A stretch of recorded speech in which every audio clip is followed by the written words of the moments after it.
Hi, thanks for stopping by. I'm Jerrel from Sungrand. I develop the Silver Falls games. In this video, I'll be answering a few questions about Inside Its Umbra.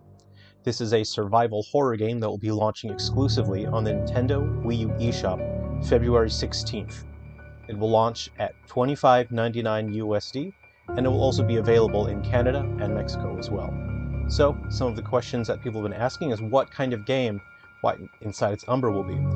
So, as a first-person survival horror game, players will use the Wii remote as a flashlight and the gamepad as a smart device that actually exists in the world of the game.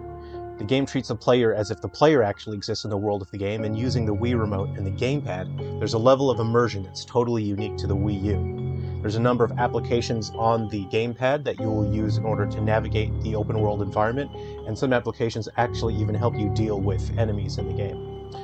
For players that are looking for a deep amount of story and lore, then Story Mode and a secondary game mode called Zero Chapter offers a huge amount for players to enjoy. There's a fair bit of replay value as the environment is open, and as you explore you can take alternate routes in order to navigate through the environment and get to the end of the game. So, one major question people have is, if there are no save points, how do I make progress?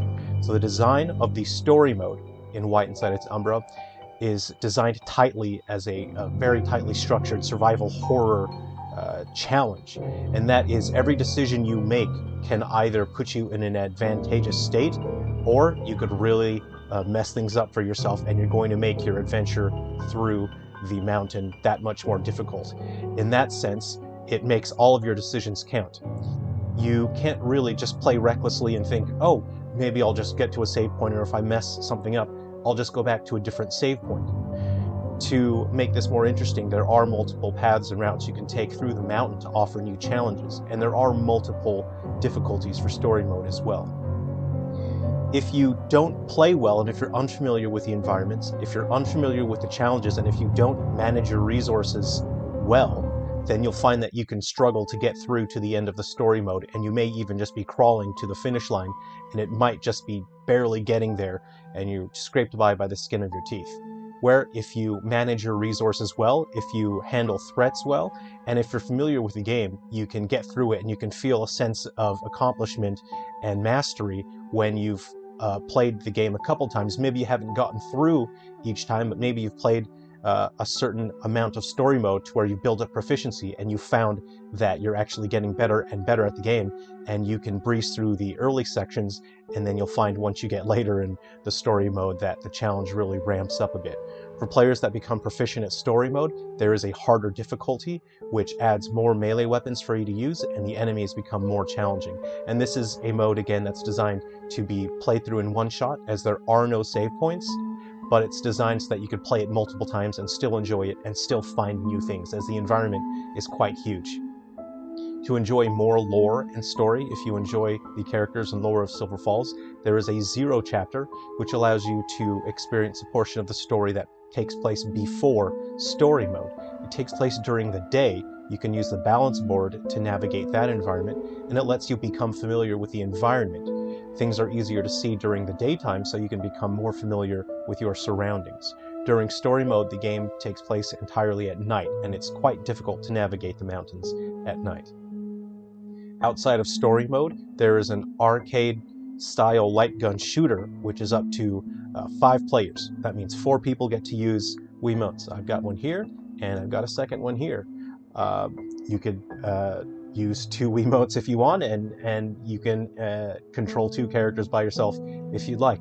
You can also get another player to use the gamepad.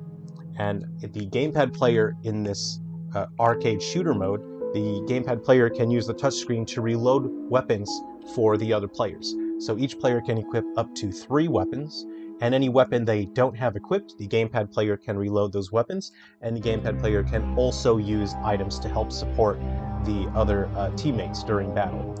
There are heavy RPG elements in this mode, which is called Frontier Hunters mode, and there is just a huge focus on completing missions to earn new weapons that can have skills attached, and you can build up your characters, you can earn experience points, and you can earn moose tokens, which let you upgrade and customize your weapons.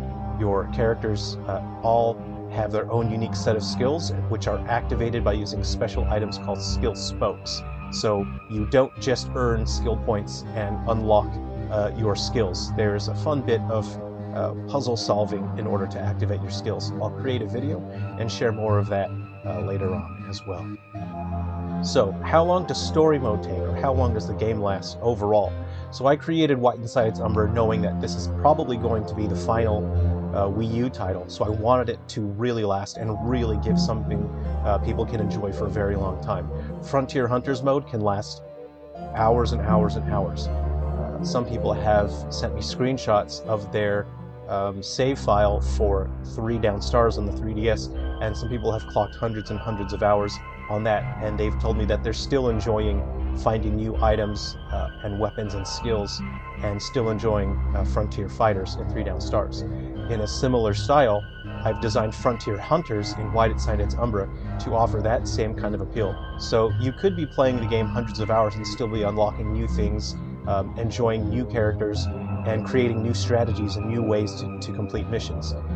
And that's something that we'll expand on further as more Silver Falls titles launch. If you connect the future Silver Falls titles with White Inside Its Umbra, you can take playable characters from other Silver Falls games and add them to White Inside Its Umbra.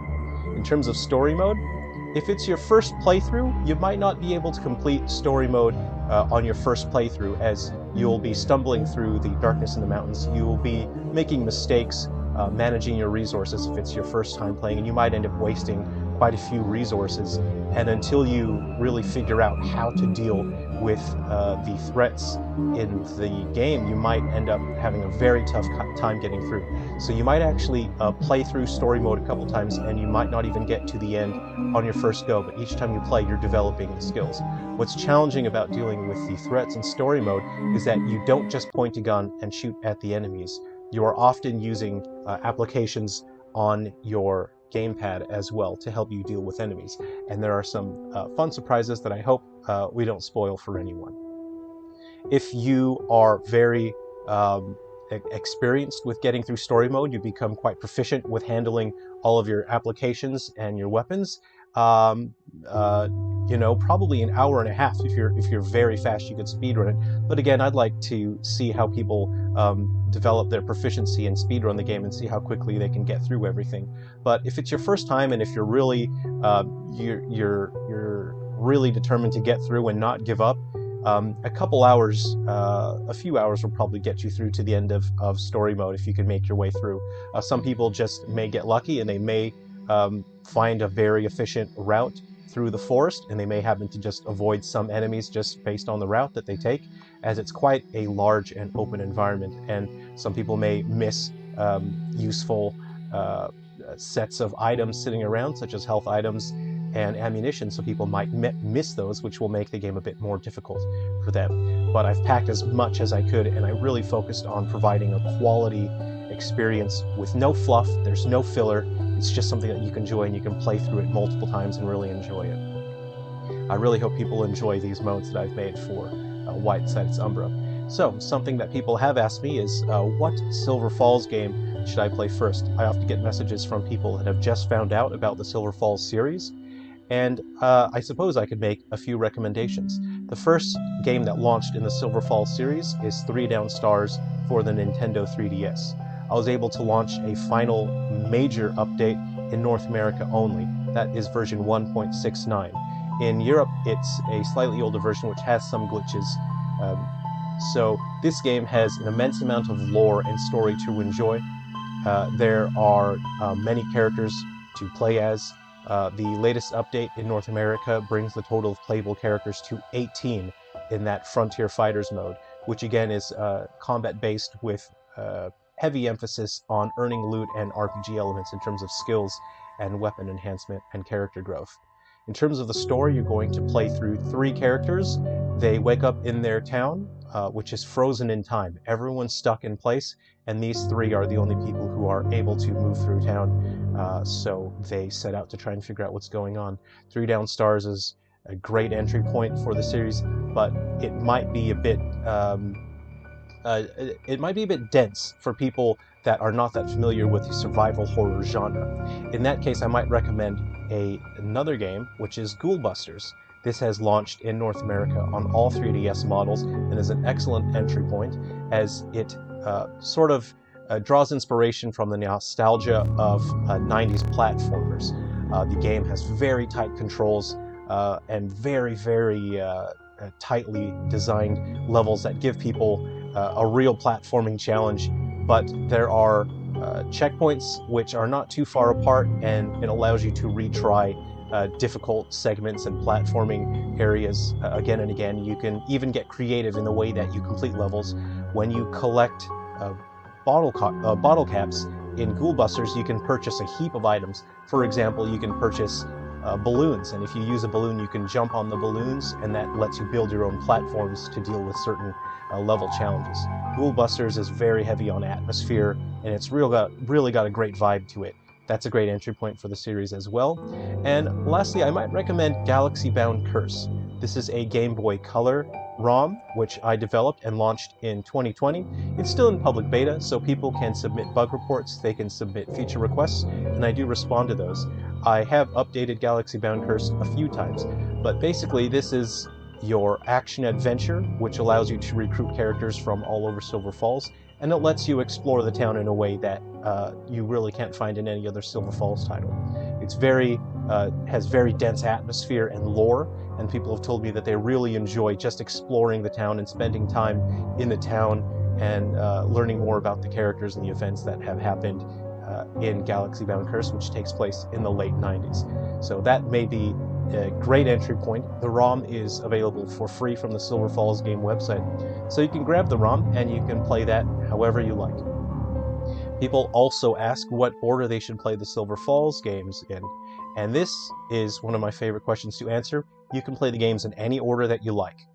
The series is really designed in such a way that no matter what game you start out with, you are going to enjoy that game without having to learn anything about the other games. If your first game is Undertakers, you might find that maybe your favorite character might be Bull Brandish. If you start with 3 Down Stars, you might find your favorite character would be one of the 3 main characters from 3 Down Stars. The series is really designed so that you have your own unique journey, and you tend to become attached to characters based on who you're most familiar with. So games might present some characters in an antagonistic light, so you might find that you actually don't like certain characters when they're presented in a story. But when you play another Silver Falls game, you learn more about that character, and it puts their personality and their history into context, and you develop relationships with these characters, and you learn more about them, and you might find that your attitude and perspective towards those characters change over time. This is something that I designed the series with in mind, and I wanted to make sure that every player can have their own unique experience based on the order in which they play the games. So there is no wrong order to play the Silver Falls games. You can play them in any order. So go ahead and just pick the one that looks cool to you, that looks like it might be your favorite genre, and go for that one. And lastly, I will answer the question that I've gotten quite often: will White Inside Its Umbra be ported to other consoles? And the answer is no. The game relies very heavily on the gamepad, not just for storytelling, but for a sense of immersion. It's very difficult for me to explain exactly how the game uses the gamepad, and I think it's best that you just enjoy the experience for yourself, as I don't want to ruin any of the surprises.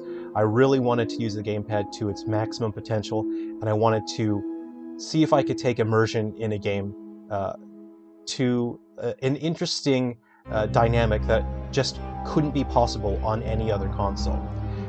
Even just the Wiimote, having the tactility of using it as a flashlight and being able to use that to control your firearm weapons and to navigate through the mountains, I think makes for a very exciting experience.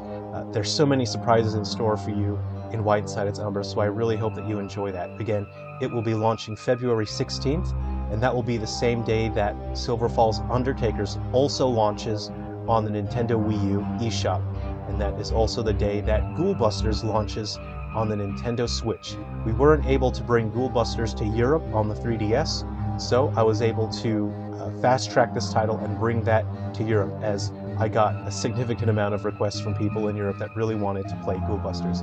So I thank all of you for your support. Thanks for watching the video, and I hope I've addressed some questions that you may have had. Thanks for supporting the Silver Falls games. I really appreciate that.